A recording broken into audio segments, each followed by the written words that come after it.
Hello, everybody out there. We are online now, and I'm looking forward for people to join us. Until now, nobody is here. I hope that the Germans are up for a chat at 9 o'clock in the evening. Yes, there's the first person. Great. Whoever is there, please let us know whether everything is okay, whether you can hear us all right, and whether you can see us. There are more people showing up now. Very good. So I can start my introduction now. I have the great pleasure to be here today with Christiana Gaudet. Did I pronounce this correctly? Yeah, perfectly. Hello, Christiana. I'm very happy that you're here to talk to me tonight. Oh, thank you so much. Thank you for inviting me. I'm so excited to meet you for the first time. We've been friends online for a long time. I know. And I'm so excited to be your guest. Yeah, I made it my goal to meet the people I'm friends with on Facebook. It will take me ages. But yeah, I of course observed you from afar and what you're doing, and I thought it would be very nice to chat with you tonight. And we have this great discussion about tarot and poetry. But before we talk about this, I really need to ask you one question, which I saw on your homepage. What is a tarot Grand Master? So that is a loaded question with a great deal of history and a certain amount of controversy. Okay. To understand why I call myself a tarot grandmaster, we have to go back many, many, many years to a time when the American Tarot Association was first formed. And in its very beginnings, it also had an arm of the organization, that gave tarot certifications. And it gave certifications at numerous levels, starting with like an apprentice level and then becoming a certified tarot reader, certified tarot professional, all the way up to grandmaster. Now, pretty quickly, the certifying organization broke away from the ATA. And so it was simply called the TCB, the Tarot Certification Board, and then later the Tarot Certification Board of America. So to get these certifications, you had to perform a series of tasks. And each certification level had with it its own tasks. Interesting, one of the earlier certifications involved you had to write a tarot poem. So, we'll be talking about tarot poetry in just a moment. Yes. So Tarot Grandmaster at the time was the one certification, it was the highest certification level, and it did not have a specific series of tasks. All the other levels, you had to perform X number of readings and provide proof that you provided these readings and people were satisfied, or, you had to write this or do this or study this or whatever. This, what you had to do in whatever way you could, you had to prove that you had given something to the world of tarot, that you had made an impact on the world of tarot. Now, this was before I had written any books. Writing a book was a no-brainer, right? Designing a tarot deck, a no-brainer. I hadn't done any of those things. So my premise was that I had, through the work I was doing at that time, I had increased the accessibility and acceptability of tarot in my local communities. And I had done that by being the resident psychic of many different radio stations. The resident psychic. Resident psychic of the radio station. Yes, yes. And I had done that by building this in-person tarot community, which I call Tarot Circle, which I recognize is not very original. There's lots of tarot circles. But we were out in the community doing all kinds of things. We would provide psychic entertainment at different fundraisers. And so we were very visible in the community. And so I documented all of that and said, this is what I'm doing. I am adding to what tarot is in the world, and they agreed and gave me my Grandmaster certification. Now, since then, that was many years ago. Since then, the organization is no longer operational. But I keep the title, A, because I worked for it, and B, because I am a full-time business person here in Florida. And it does help with business credibility.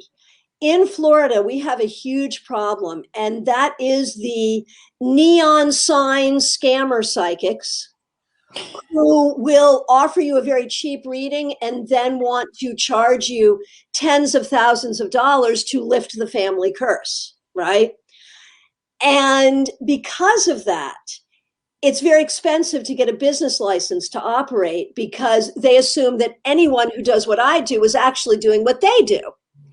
And I could show them my certification, and that set me apart from them, which put me in a different business tax bracket, a much friendlier business tax bracket. So there in a nutshell is why I am still called a tarot grandmaster.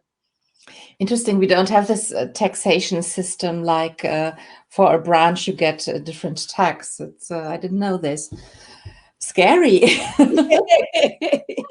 Yeah, but it sounds very grand, the grandmaster, I have to say. So I was well impressed by this, and I told you we here in Germany also do a certification. It's still working, but it's not as complicated as it seems with your tasks you were supposed to do. Sounds a bit like what the Golden Dawn had to do when they went through their initiations, in a way. That would make sense, given the people who first designed it. That would make sense that they may have been influenced by the Golden Dawn. Yeah, could be. Interesting. And the organization doesn't exist any longer? No. Okay. But the ATA does still The exist, ATA does, yes. The American Tarot Association survived all of that and is a great organization, yeah. And they don't do certifications there? Okay, good. Interesting. It's, perhaps I'm going to re-invite you for a talk about this, because it's an interesting subject. It is. We Germans are very into organizing and certifying and stuff like this. So let's talk about this later. But right now we want to talk about poetry. You mentioned already that you had to write a poem for your Yeah, and that was at a very early level of certification, like at the apprentice level or something. You had to write a tarot poem. Yeah. And I thought it was really interesting, like the idea that to fully become a tarotist and understand tarot, you had to write poetry about it. And I thought that was really cool. Years ago, when I was in high school, many, many years ago, I loved poetry. I wrote my first poem when I was about 7 and got my first deck of divination. It wasn't tarot, it was the Gypsy Witch fortune cards when I was 8. So tarot, or not tarot, but divination and poetry came into my life at about the same time. And in high school, I was all about poetry. I read poetry, I wrote poetry, much more than I do now. But I recognized even then that some of my favorite poets wrote about this thing called tarot. T.S. Eliot, Marge Piercy, those were the two that I really remember that really inspired me. And that is certainly not why I started reading tarot, but it did pique my interest. But I did not start writing a lot of tarot poetry until much later. Marge Piercy, I don't know. I have to. Marge Piercy is a wonderful American feminist novelist and also a poet. Okay. She wrote some radical stuff. Oh my gosh. Probably her best known book would be Woman on the Edge of Time. It was a science fiction with a female lead character, which back when she wrote it was like a really big deal. Okay. Yeah. So I need to look into this. I know T.S. Eliot and tarot. I know Yeats wrote about tarot. Yes, of course. Yes, Marge Piercy wrote a cycle of poems. It's like 11 poems, and it's called Laying Down the Tower. Interesting. Okay, so you were inspired by this. You didn't know much about tarot yourself, but thought came through poetry to tarot. And this is actually something I thought when I prepared for this interview is what do you think tarot and poetry have in common, basically? So many things. Oh my gosh. And I think about this and I write about it on my blog a lot. I think about this a lot. As an example, this happened just yesterday, and I thought it was a great little bit of kismet since we were going to have this conversation today.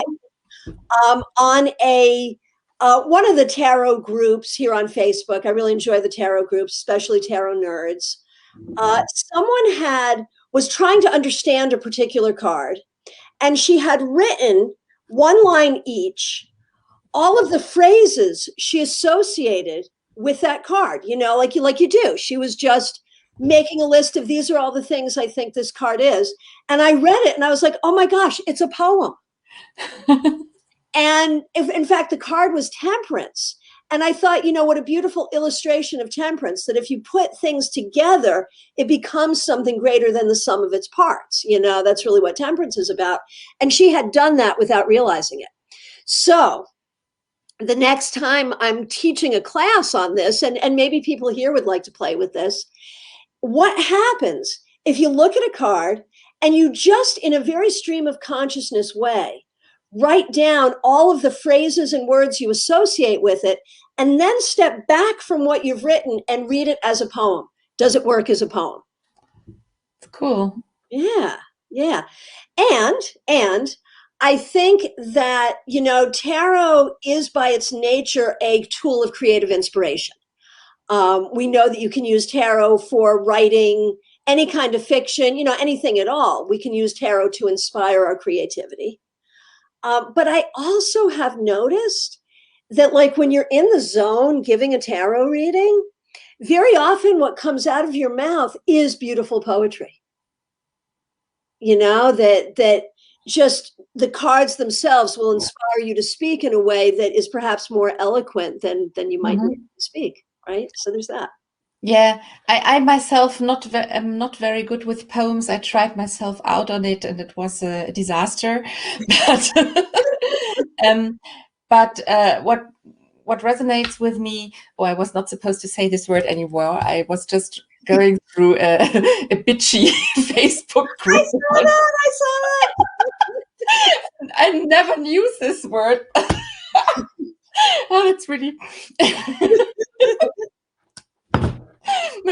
Anyway, I was what this reminds me of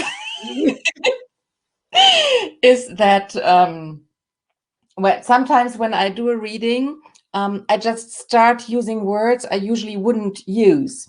Exactly. But they usually have something to do with what the other person understands this word better than I do. Yes. So this is something perhaps also poetry does, because a good poem will bring something up in you through certain keywords, basically, right? Absolutely. Yeah. And I think when I was in high school, I was inspired by poetry because you can say a lot with an economy of words, which like every word can really pack a punch. And I thought that was great. And I think that can happen in a tarot reading too, where, you may only have, if you're doing short readings, you may only have a short period of time to give a really important message, but you can. Yeah. So do you do any haikus or stuff? I have not. I've not really played with haikus. Sometimes, like with my kids, we would like get into like haiku contests and make up haikus on the spot, or or as a drinking game when my kids were older, or with adults. That can be a thing, right? But tarot and drinking games could be a great session as well. Libations and divinations. Oh yes. I like that. Oh, yeah. So you said you were writing poems. You were interested in poetry. How did you start to write poems? regarding with the connection to tarot then? Well, that is a huge story. And that I'm here to hear it. it's a big story. That started in probably 2008, maybe 2009, 2010, somewhere in there. My mother passed away in 2004, and she was diagnosed with cancer and died very quickly thereafter. And it threw me. I had lived a very charmed life up until this point, where I hadn't had a lot of tragedy in my life. This was like the first big thing. And I realized how lucky I am saying that. I was a grown up. And this was the first big thing that happened. But I felt a huge amount of guilt about my mother's death because I didn't see it coming until it was too late. And there are people all over the planet who will call me up and say, you saved my life. You told me to go to the doctor and I did, and they found something in time. So why couldn't I see that from my mom, you know? And it took me a long time to work that through. I have since worked it through. But so my mother had been passed away for 4 or 5 years, and I was still in this place of huge grief and guilt and just feeling so bad. And I was looking at my cards like you do, you know, the cards really are a tool of healing. And I was struck by the 8 of Cups. And I was looking at, like, you know how like there's all the phases of the moon in that one moon in the weight So 8 of the weight version. Right, Yeah. right. I'll find it right here. And I thought, you know, this is a sad process, but it's a necessary process and it takes a long time. That's like, I comforted myself with that because I was feeling like, you know, here you are, you're a healer, you help other people get over stuff and you're not getting over your own stuff, right? And I looked at the 8 of Cups and I thought, well, it's okay that it's taking time. You know, these things take time. So first, that card gave me the grace of time. And then I thought, you know, this is really a process. This person has gone to the beach. I like the beach. I live in Florida, right? And I thought about, you know, the cups stacked on the beach. And I thought, well, here we go. Okay. So the cups stacked on the beach. I thought, so the cups are emotion. So what this person did was they went to the beach where you find healing. And this person sort of took an inventory of all the things that they were feeling and very carefully stacked that up on the beach and then walked away from it. And I was like, ooh, that's what I need to do, metaphorically, right? And somehow that turned into a poem. It was the first poem I wrote specifically about a tarot card, the 8 of Cups. And I was like, oh, that feels good. That feels really, really good. And then it just started flowing that I was writing poetry about different cards. And I was like, oh, this is a project. So it's up on my website to this day. It's completely unfinished.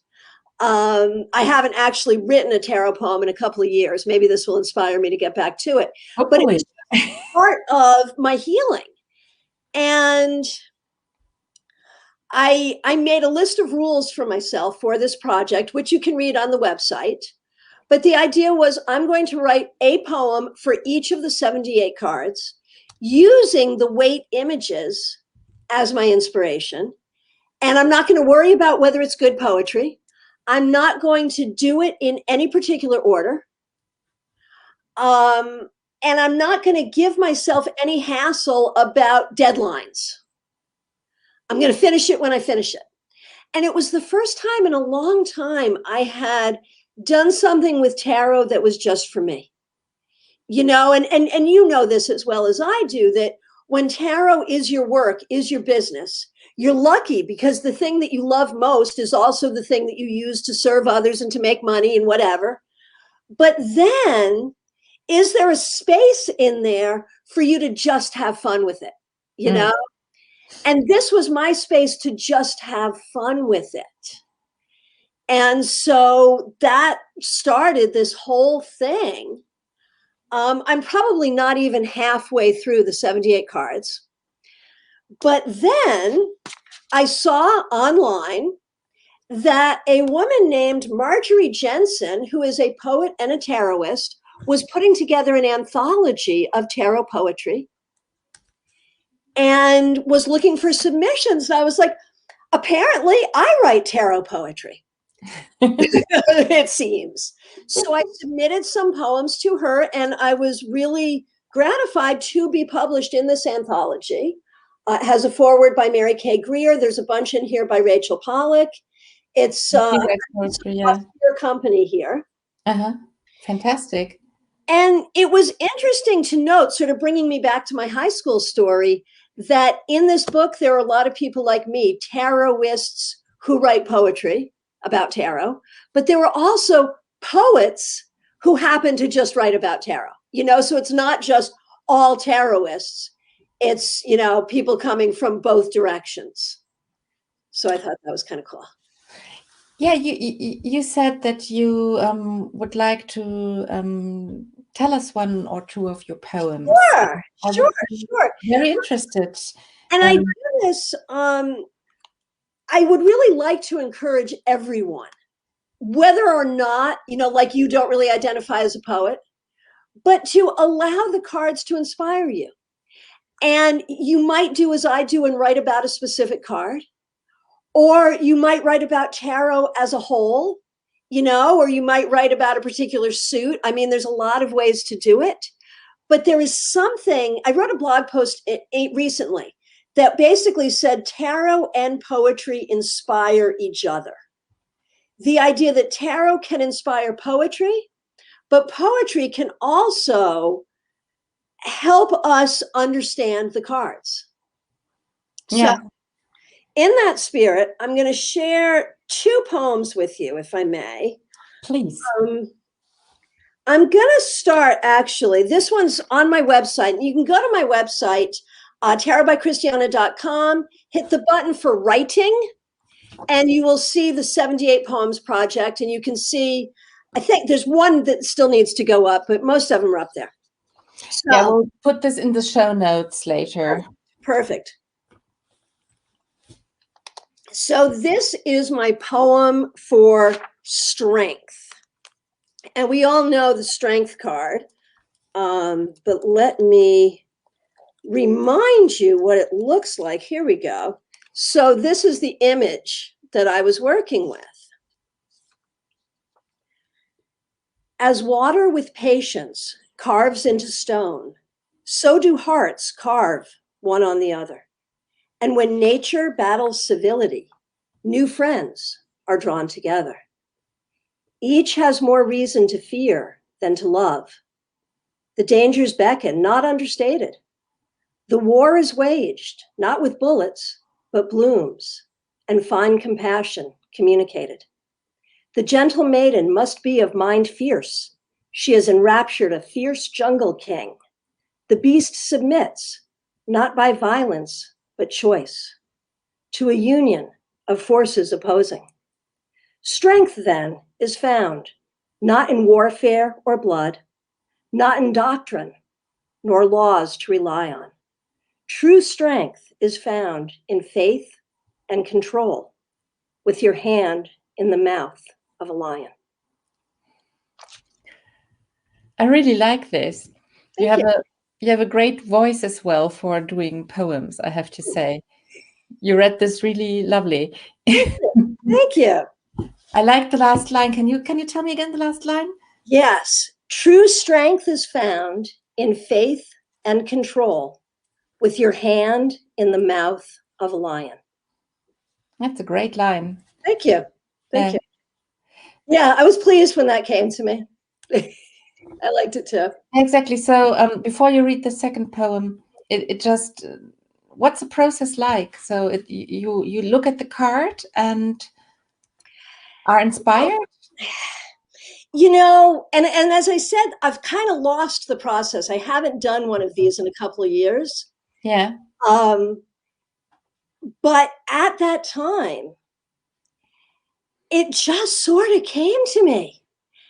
And it felt really sort of divinely inspired in a way. But, as we work with the cards day in and day out, we see different things. And, perhaps I was talking about this card with a client and thinking about, look, she's got her hand in the lion's mouth, what's up with that? And it sort of comes from that. And like with this poem, years ago in a tarot study group, one of my students had said, the thing about strength is that these two characters should really be afraid of each other. The woman could cage the lion could eat the woman. And so, there's this thing about fear versus love and how do we trust? And that was in the, because you hear these things and that's how your understanding of the cards grows over time, because you hear different people talk about them and you think, yeah, that's true. And, so it just sort of ferments within you and then it comes out. And do you sit down for this and say, I'm going to write a poem, or? It starts in my head. It might start when I'm walking or doing something else, and a particular line will start to resonate in my head. Oh, I use that word. Yes. I'll start to hear a line. I'm like, oh, that's a good line. And so I'll write that line down and then start to play with it from there. Great. Yeah. So of course I'm asking this also for people who might want to get into this. It sounds very much like the process of creative writing in a way, doesn't it? Sure. So yeah, it's really, really nice.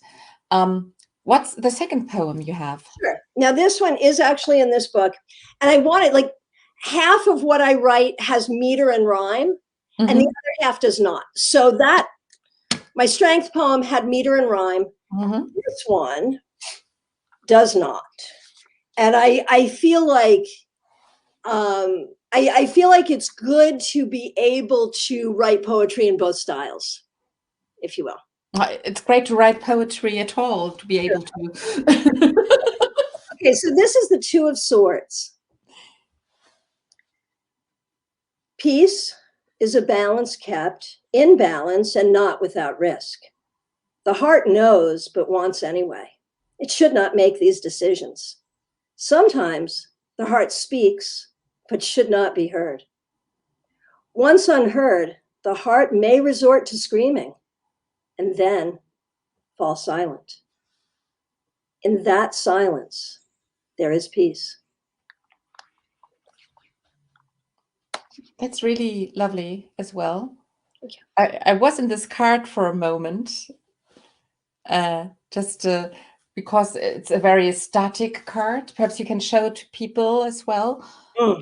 And all this movement you're describing in this poem, and this bursting energy, it's not something I relate to when I look at this card, but I can totally understand it when you describe it like this. Very interesting. I love it. It's an interesting card because in the weight world, we really see it very often as a card of decision making, right? Here she is, okay? Yeah. So we see her as like having to make a decision, balancing those two swords, right? Yeah. But Aleister Crowley called it the card of peace. Yeah. So I was playing with that and thinking, what's going on there? Now, when I took my very first tarot class long ago, back when dinosaurs roamed the earth, my teacher said, look, she has crossed off her heart. She needs to make a decision with her head, not her heart. And so often this card will come up for people who are in that place of the heart says one thing, but the head says another thing. So what am I going to do? And there are times when this card comes up, like one of the things I do not like in the new agey world are the people who are like, oh, listen to your heart, do what your heart says. Yeah, no. Most of the time, that is not a good idea. And so very often this card will come up. And as you say, it's a very restrained image, right? Yeah. But it's restrained because the heart wants something that it shouldn't have. And so Yeah. that's what I was playing with there. Yeah. Yeah, I like it a lot. Very, very lovely. I mean, strength was great as well. This I could grasp easier by just listening to it. Perhaps it's not with meter and stuff. People here in the comments always all say they like it. A German says Gänsehaut, which is goosebumples. Oh, thank you. Thank you. So, yeah, you all out there need to go and check out Christiana's site, because she has loads of poems there like this.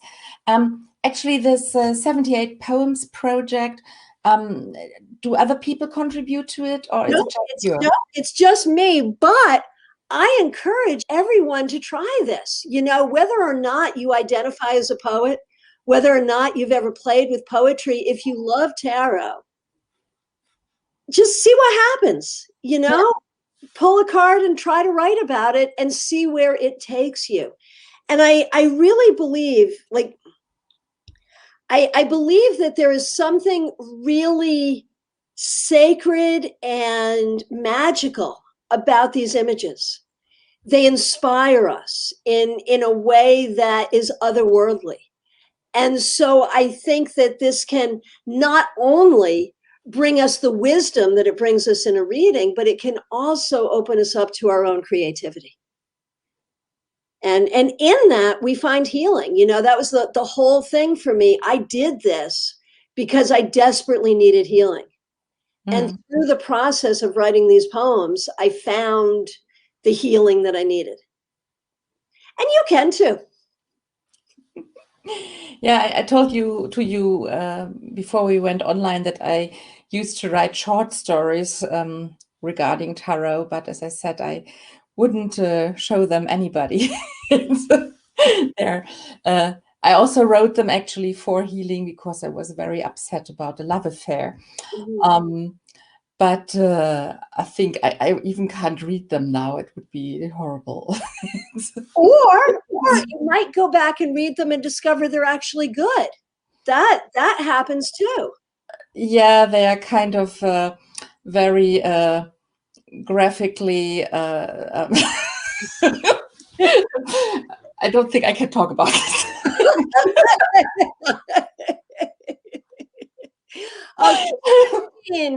Christine says she's missed me. She often comes to my my YouTube lives, and we haven't seen you in a long time, Christine. So it's good to see you and everybody else here too. You're doing regular YouTube lives? A lot of lives on YouTube, and you know, when we were talking backstage about how COVID has us all broadcasting. Yeah. So same on YouTube. I've had this YouTube channel for years and years and years, and when COVID hit, I moved all of my events online. Now, my ticketed events, I put on Zoom, but I always do a lot of free events. I really believe in making things available for free, as well as making a living. You know, to me, those two things go together. So I was like, what am I going to do? How am I going to do all my free stuff? I'll put it on my YouTube channel. And so I typically do 5 things every month on YouTube. My YouTube channel is Christiana Gaudet, and I do 2 free classes and 3 free tarot meetups. They're an hour long each. That's really classes. That's amazing. Okay, I have to look into this. Yes. Yeah, if you go to my website, go to the playlist Live Tarot Webinars. You can see all the classes I've done, and also the ones that are coming up for the month. Yeah, cool. And I said already, you're having a really nice newsletter as well. So everybody who subscribes to it gets loads of information. I think you do one every week, right? Every Wednesday. It comes into your inbox every Wednesday. Yeah. It's really very informative. So subscribe to it. I did, and I'm looking forward to the next edition. And while we're on this, you also wrote books. I did. Yes, please show them. Okay, so we have Fortune Stellar, What Every Professional Tarot Reader Needs to Know. If you are a professional reader or want to be a professional reader, this book is for you. and Tarot Tour Guide, Tarot, the Four Elements in Your Spiritual Journey. This really is just a book about working with tarot on a mundane level and on a spiritual level. It has enough information that if you're brand new, this book will help you. But if you've been reading for a while, you'll find things in this book that you've never done before. So it is meant to serve a wide audience. I really like this idea of the tour guide. I never thought about this. Because we have always this magician image and Mercury and whatever, but of course he's also a tour guide. It's quite interesting. Yes, thank you. Thank you. Yes. Yeah, because I'm doing tours in Hamburg, so of course everything I'm doing mystical tours here, so I tell myths about the city and stuff. I can't do it right now because of lockdown, but I love everything to do with tour guides. It's a brilliant idea. I really haven't come up. I haven't seen this before. I like it very much. Beautiful. Thank you. You're welcome. Yeah, I'm just thinking. So, have you any recommendations how people who say I want to do poems, how they can get started with this? Sure. Honestly, I think a good way is to read some poetry. Find some poets that you like. Do a deep dive, get an anthology, go to poetry.com, whatever, and find, like, if you can answer the question, who's your favorite poet right now? You know, you don't need to do this exercise. But if you're not there yet, find a favorite poet. Decide what you like about poetry, what poetry touches your heart. And it's not a matter of copying their style at all, but it's a matter of seeing how it touches you. And I think then, you know, it's a very organic process. It'll just sort of bubble up, especially like you had mentioned that you were writing short stories because you were upset about something. I was writing poetry because I was upset about something. You know, it's a joke amongst musicians that the musicians, like, you know, Fleetwood Mac's best album was the one they made where they had all broken up. They were a band made of two married couples. They had all broken up and they made an album together. It was their best album, right? We do our best writing when we're miserable. And so if there's something making you miserable, that is a way to really address it. And, you know, the tarot piece of it, you know, even to do it by process of divination, to say, okay, what card do I need to look at to embrace my healing right now?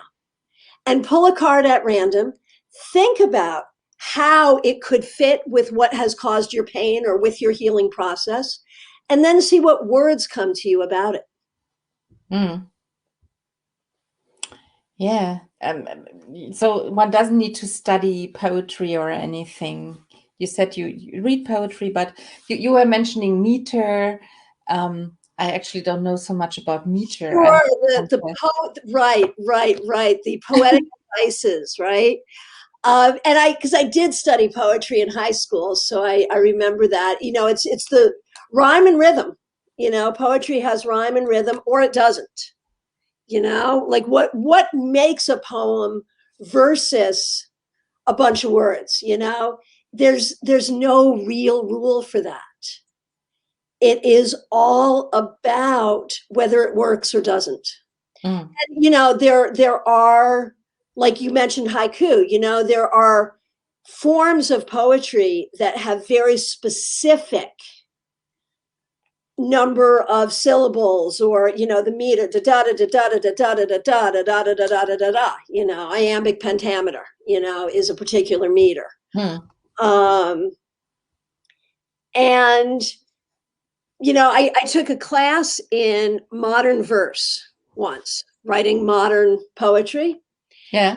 And the first assignment in that class was to write an Elizabethan sonnet. Now, I was I like, remember the sonnet. Yeah. an Elizabethan sonnet has it's like 16 lines, and this line rhymes with this line, and this has this many syllables, and this has this many syllables, and it's like very specific, right? But the teacher's idea was, well, you need to know the rules before you can break the rules. Yeah, which is true, I guess. Right. But I feel like if we're doing this for our own hearts, if we're doing this to connect to tarot in a different way, if we're doing this for our own healing, just sit down with a pen and a piece of paper or at your keyboard, whatever's easiest for you, and see what comes to you. You know, in the same way, when you sit down to do a reading, you channel something higher. You know, you ground yourself, you channel something higher. You're ready for something to come through you. Do the same thing with poetry and see what comes through. Yeah. Yeah, I can understand this. I'm just looking whether people are asking any questions, but they only say that you're lovely. And Thank you. Sarah says that, what did she say? Christiana's books and free online events are wonderful. They have really helped me in my own tarot practice. I love this conversation about tarot and poetry too. I think it would be great to hold a writing workshop on this topic. That is your next task, Christiana. Good idea. Thank you. Good. Yeah, I think it's a good idea as well. I know some people, as I mentioned, do tarot and creative writing. Mm-hmm. I think you should have the same for poetry, I guess. Well, it's writing as well, isn't it? It is. Why? Kimberly asks, who are your favorite poets? You mentioned in the beginning too, but perhaps it has changed. So T.S. Eliot, Marge Piercy, E.E. Cummings, Adrienne Rich. Those would be probably the top four. Who's Adrienne Rich? Adrienne Rich, a feminist poet from another feminist poet. Yeah, I'm all about this crusty feminist. Right, absolutely. Oh, and we should not forget. Speaking of crusty women, Maya Angelou. Maya Angelou. I don't know her either. She was she was an American poet laureate, African American woman. She died fairly recently at an old age. She wrote some great books as well as poetry, and was just this amazing woman. I'm sorry, poetry is really not my best field of knowledge, I have to confess. I should be the only one I really appreciate, because I have read him. I didn't read so much poetry as William Blake. I really like him, but I think he is a kind of a bit tarotish as well. So, and there is this discussion whether Shakespeare, because you mentioned Elizabethan rhymes, whether he knew tarot or not. Do you have an opinion on this? Oh, very interesting. Very interesting. I don't think I know enough to have an opinion on that. Of course, I'll scuttle off and do some research now, but I don't have an opinion. No, it's just because this is something which interests me. I read a book on Shakespeare and astrology for a few months ago, and it was very convincing that he is using astrology, that his plays are based on planets, like Romeo and Juliet is based on Mercury, he says, because we have also Mercutio, and everything goes so very, very quick. And King Lear is Saturn, and it was very convincing. So I thought, well, perhaps if he knew that, he must have known tarot. But then I don't know whether tarot was then already in existence. Well, and that's like, I'm so bad here. Like, Shakespeare is like one of my weakest literary areas. Sorry about mentioning that. What year are we talking? When was 1600s? When? 1600s. So I would argue no. I'm just based on no. Okay. Yeah, I know. That's what I think. But there are other people who say, no, the tarot was already in existence and whatever. So, but I think I will do this discussion with Mary Kay Greer because she is very into this kind of thing. Well, And and I just, I'm sorry, sorry. I interrupted you. Go ahead. No, no, it just came up while we were talking. So it's not, it's just Well, interesting. it's funny because Mary Kay Greer just came into my head at Hmm, the very same time she came into your head because she's like that. She's the tarot mother of us all. exactly. I was interviewing her for my podcast, Starcast, and I asked her the question, because she is, as you say, a tarot historian.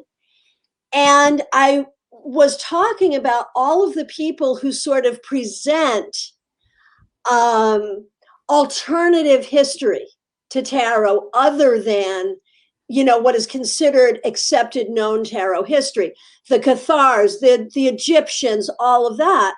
And I asked Mary, I was like, so what do you say to those people? And she was so funny. She's like, show me the evidence.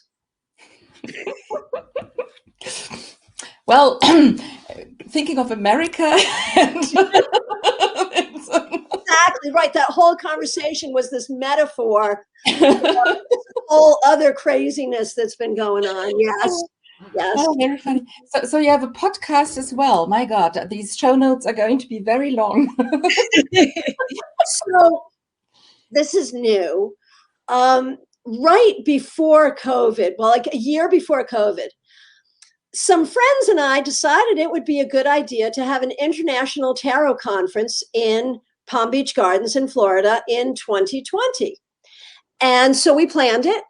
And obviously, we did not hold it in person. We held it online last month. It's called StarCon, STAARCON. It was a very successful online conference. And next year, we will be holding the conference, hopefully, as a hybrid, in person in Palm Beach Gardens and also online. And that will be January 21st through 23rd, 2022, right? And so we have this podcast called Starcast, which is basically in support of StarCon. So it's where I talk to the different presenters of StarCon. And right now, since we're post our recent event, we're basically just recapping what happened and, talking about what we're looking forward to for next year. But it's an opportunity to learn some things and to meet some people in the community. And it's lots of fun. Wow. Okay. So I have noted this down. I don't know whether you are up for this, but Kimberly has this question.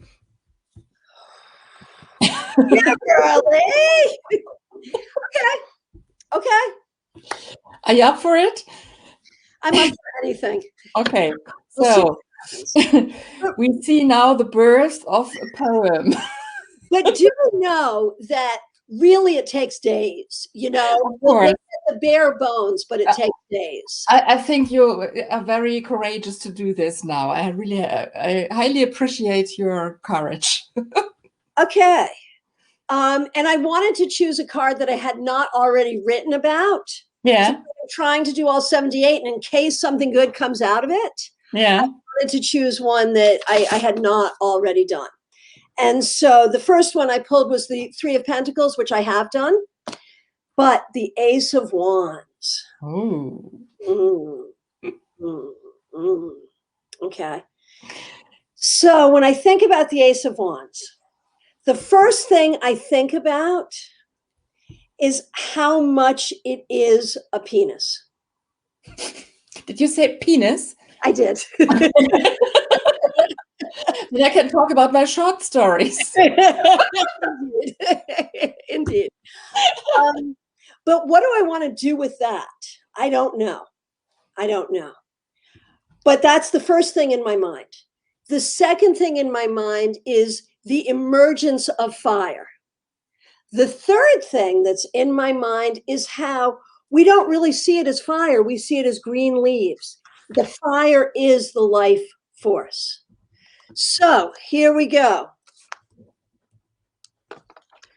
Here we go. Fire is the life force within us. even when lying dormant.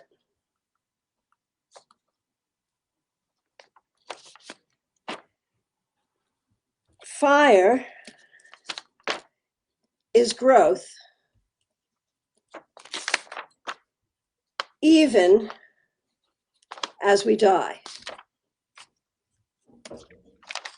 Fire is life waiting to happen. There's a poem. I am astonished. Not a great poem, but a poem. I missed the penis, but here's where the penis is. That's what people will remember about this conversation. Right? Where's the penis? Life waiting to happen. You know, one of the things I think about when I teach this card is like, okay, in the US, we have this expression having to do with having a hard on, okay? Which, okay, is right? But you say it like if your boss is after you and really angry with you, you'll say, my boss really has a hard on for me.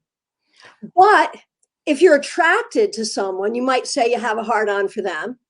Or if there's a kind of music you like, you might say, man, I really have a hard on for this song, right? And so when I look at this card, I very often think, what do you have a hard on for, right? Interesting. But if you think about it, you know, so what is that, right? What is that phallic symbol? It is life waiting to happen. Yeah. Right? So that's what the penis is. The penis is life waiting to happen. Yeah. I'm well impressed, Christiana. You did a great job. Thank you. So you have your next poem coming up, I guess. Yeah, I'll work on it a little bit and we'll get it going. Yeah. Yeah, please do. Yeah, that was, I hope Kimberly is satisfied because this was really something, that should be the first line of the next poem, Kimberly says. What do you have a hard on for? And then compare it to... The penis is waiting to happen. There it is. There it is. Then you can do a second poem about having a soft spot for somebody. So... Oh, so good, so good. Carolyn doesn't know whether you can say HO in England. Well, Caroline, I have heard these words in Britain myself.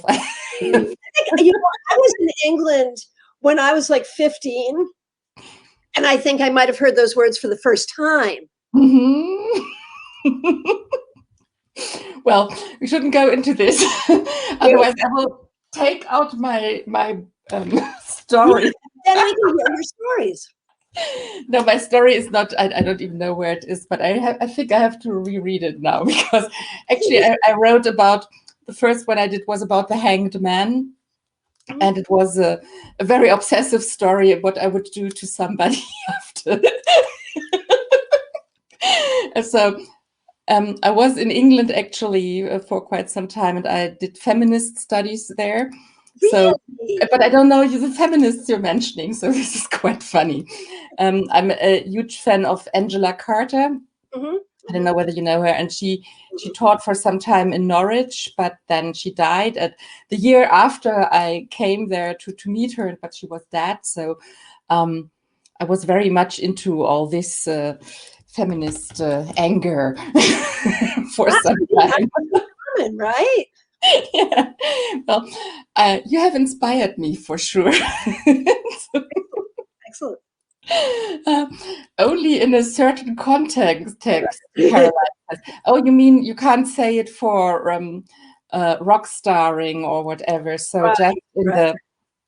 Of course, Caroline. Okay. Got it. I think all the men have vanished by now.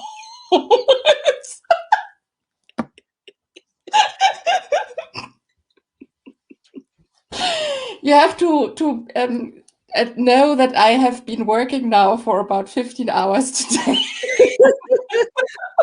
what I'm thinking is once all this pandemic is over, you are going to have to get on an airplane and come visit us in Florida for StarCon. Because we are going to have to sit and have a drink together, I'm thinking. Yeah, I really like you.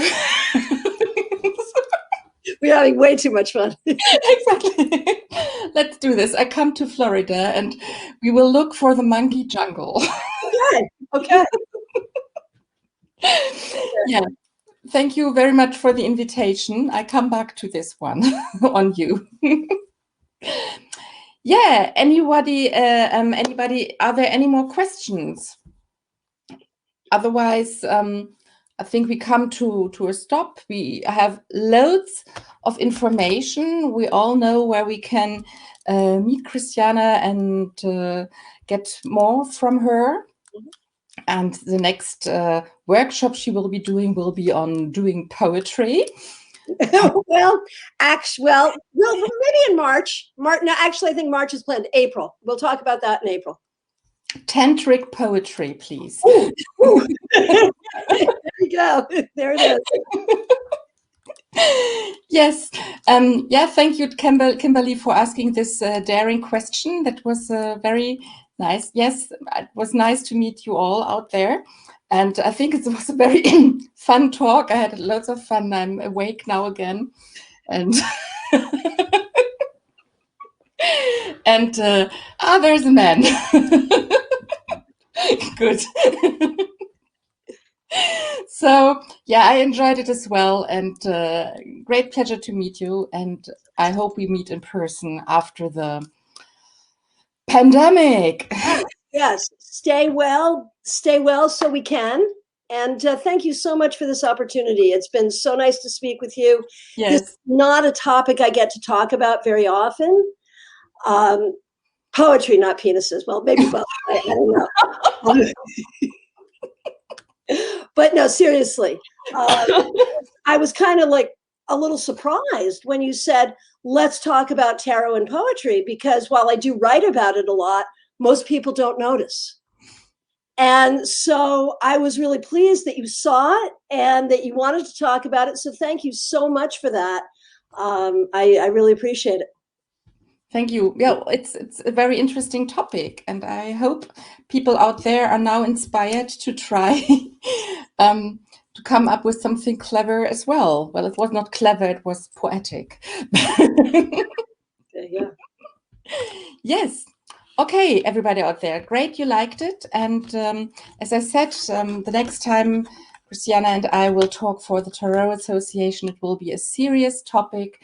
We will be talking about certifications. Yes, which is a very and quite contentious and controversial topic. So. Exactly. So I'm looking forward to this, and have a great weekend wherever you are. And next week, I don't know, I'm not doing anything next week. Yeah. And the week after, I will be doing an English talk again, but I don't know who it will be yet. So stay tuned, I think they say.